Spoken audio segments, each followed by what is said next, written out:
Hola, ¿qué tal? Yo soy Toño. Bienvenido a 88 razones. En este video vamos a empezar a hablar de la arquitectura egipcia, una arquitectura impresionante y eterna.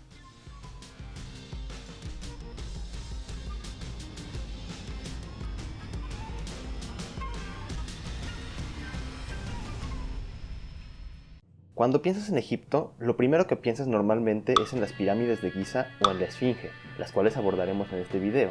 Sin embargo, esta civilización tiene una gran cantidad de ejemplos de arquitectura de alto nivel. Los egipcios tenían un culto a la muerte muy arraigado. Como lo platicamos en el video de prehistoria, el cual puedes ver aquí, las civilizaciones empezaron a asentarse en el momento en el que empezaron a tener ideas acerca de qué era lo que pasaba después de la muerte. Y esto no pasó desapercibido para los egipcios. Los egipcios basan la mayor parte de sus ideologías en el culto a la muerte, siendo los edificios de arquitectura funeraria unos de los más recurrentes en esta civilización. Los egipcios hablan acerca de la permanencia y la inmutabilidad, es decir, ellos tenían la idea de que existirían eternamente en la vida más allá de la muerte. El imperio egipcio ocurrió hace milenios. Desde el momento en el que se unifican el Alto y Bajo Egipto hasta el momento en el que cae este imperio, es más tiempo del que ha pasado de que cayó el imperio al día de hoy. Por lo cual, uno de los personajes más famosos de la cultura egipcia, Cleopatra, se encuentra más cerca del día de hoy que del día en que se construyeron las pirámides de Giza. Para construir la ideología egipcia, ellos tuvieron dos constantes conceptuales a lo largo de todo el imperio. El primero de ellos fue el río Nilo.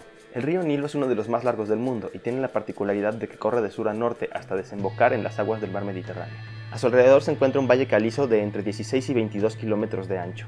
Este río se encuentra en un desierto, por lo cual la zona circundante es muy árida. Sin embargo, a las orillas del río corre un valle calizo de entre 16 y 22 kilómetros de ancho. La civilización egipcia se ubicó en un área de 1200 kilómetros desde el mar Mediterráneo hacia el sur, y el ancho de las ciudades iba de 1.6 a 20 kilómetros de ancho. Al saber que ellos se establecieron en un valle de piedra caliza, podemos entender por qué construían con este material predominantemente. El Nilo era un río muy noble, es decir, no había grandes inundaciones y las que había eran muy previsibles. El río Nilo tiene ciclos de crecida muy constantes. Tienen una época de inundación que va de junio a octubre. Posteriormente hay una época en la que siembran, dado que cuando bajan las inundaciones dejan a su paso el limo negro, el cual es muy fértil. Y aquí es donde empieza la temporada de siembra, la cual va de mayo a febrero, para posteriormente dar paso a una época de sequía que va de marzo a mayo. Los egipcios se dedicaban de junio a febrero a actividades relacionadas con la agricultura, dejando el demás tiempo para pensar en el arte y en la cultura. La otra gran constante, además del río Nilo, alrededor de la cual los egipcios crearon toda su ideología, era el sol, el cual es muy constante, todos los días sale por el mismo lado y se mete por el mismo lado, y tiene ciclos de inclinación que también son muy constantes. Por la constancia del río Nilo y del sol, podemos entender por qué tenían esta ideología. Los egipcios, como todas las demás civilizaciones, trataron de explicar los fenómenos naturales de una forma racional. Para ellos, la mejor forma fue a través de la religión. El río Nilo era representado por el dios cocodrilo, y el sol era representado por el dios Ra, el dios con cabeza de halcón, uno de los dioses principales de este panteón. Los faraones eran los hijos de Ra, y en el imperio antiguo, cuando el faraón moría, se unía a Ra para seguir cuidando de su pueblo en la otra vida. El Nilo y el Sol fueron los ejes que utilizaron los egipcios para concebir su ideología, su arquitectura, su arte y su religión. Todos los aspectos de la vida egipcia estaban ligados de una manera impresionante. No era como el día de hoy, en el cual podemos entender la política, la religión y los demás aspectos de la sociedad como entes separados. Para ellos, todo era una sola entidad que no podía trabajar si las demás piezas no se movían de la manera correcta. Este fue un imperio calmado, tranquilo e inmutable. Claro que había periodos de descontrol, sin embargo, ellos volvían a retomar el mismo camino después de un tiempo. En Mesopotamia, las cosas fueron muy distintas, ya que nunca había una sola civilización que tuviera todo el poder. Siempre estaban luchando todas estas civilizaciones por tener el control de la zona. Sin embargo, en Egipto todo fue muy diferente, dado que durante todo el imperio fueron los mismos los que reinaron. Egipto tenía la ventaja de que estaba rodeado por desierto por todos lados, por lo cual era muy difícil para otras civilizaciones llegar a conquistarlos, y esto permitió que mantuvieran el imperio durante tanto tiempo y no tuvieran invasiones frecuentes como ocurrió en Mesopotamia. Alrededor del año 5500 se empiezan a establecer las primeras tribus alrededor del río Nilo, y se crean el Alto y el Bajo Egipto, los cuales eran civilizaciones separadas. Estas tribus vivían en pequeños pueblos llamados nomos y gobernadas por un nomarca, y son estas culturas las que desarrollan la agricultura y la escritura jeroglífica. Para el año 3100 se unifican el Alto y el Bajo Egipto bajo el nombre de Kermet, la cual es la civilización egipcia, pero el nombre Egipto viene de los griegos. Esta unificación la consigue el primer faraón Menes, iniciando así el imperio antiguo de esta civilización. El emperador Menes establece la capital en Menfis, por lo cual la mayoría de la arquitectura de esta etapa ocurre cerca de esta ciudad. El gobierno de esta dinastía era un gobierno centralizado, es decir, todo iba alrededor del faraón y todas las decisiones importantes las tomaba él. Como lo mencionamos antes, la arquitectura funeraria fue muy importante para los egipcios. y es que ya desde el año 3400 empezaban a hacer tumbas para sus difuntos.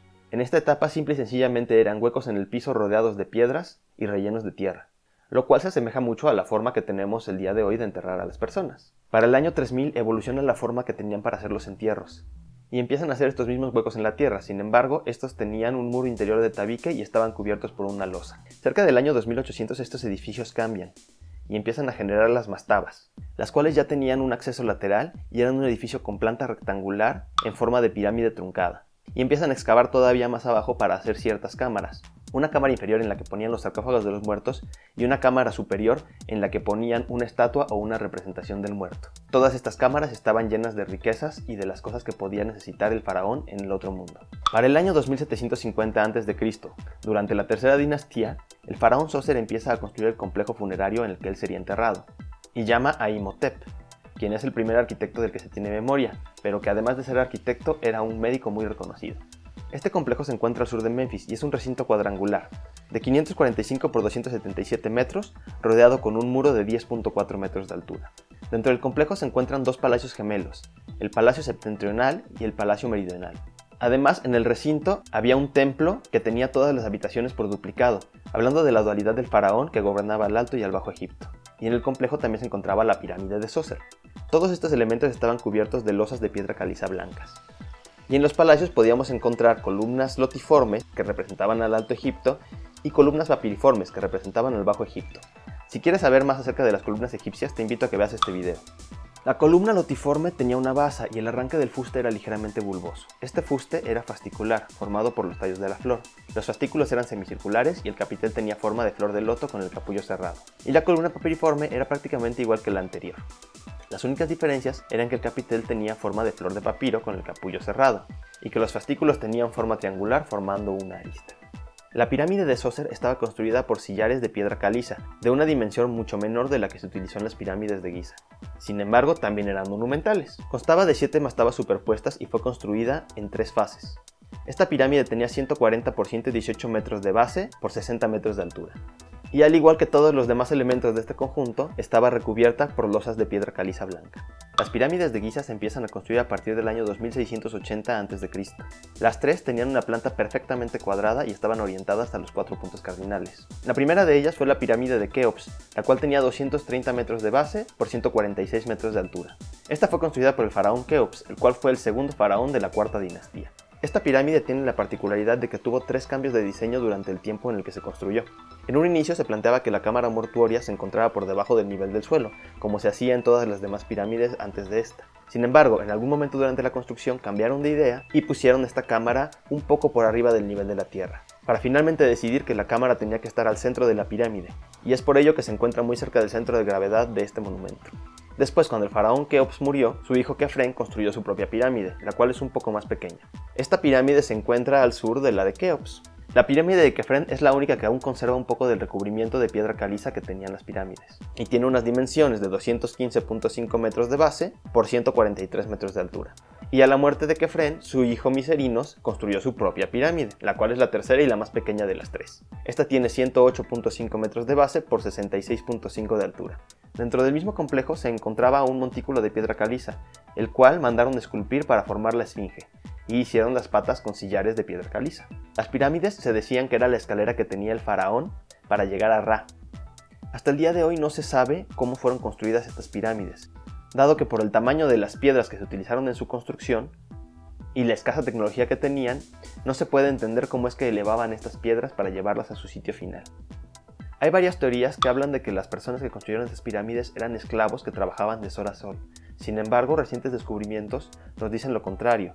Realmente los seres humanos de hoy en día no podemos comprender cómo funcionaba la mente de los egipcios, pero se cree que ellos construían esta pirámide por gusto propio, dado que como el faraón era el representante de los egipcios ante el dios Ra, y este seguiría cuidándolos aún después de morir, ellos se esmeraban en que esta escalera estuviera construida de la mejor manera para que el faraón sin ninguna interrupción pudiera llegar a unirse con Ra, y así pudiera seguirlos cuidando desde el más allá.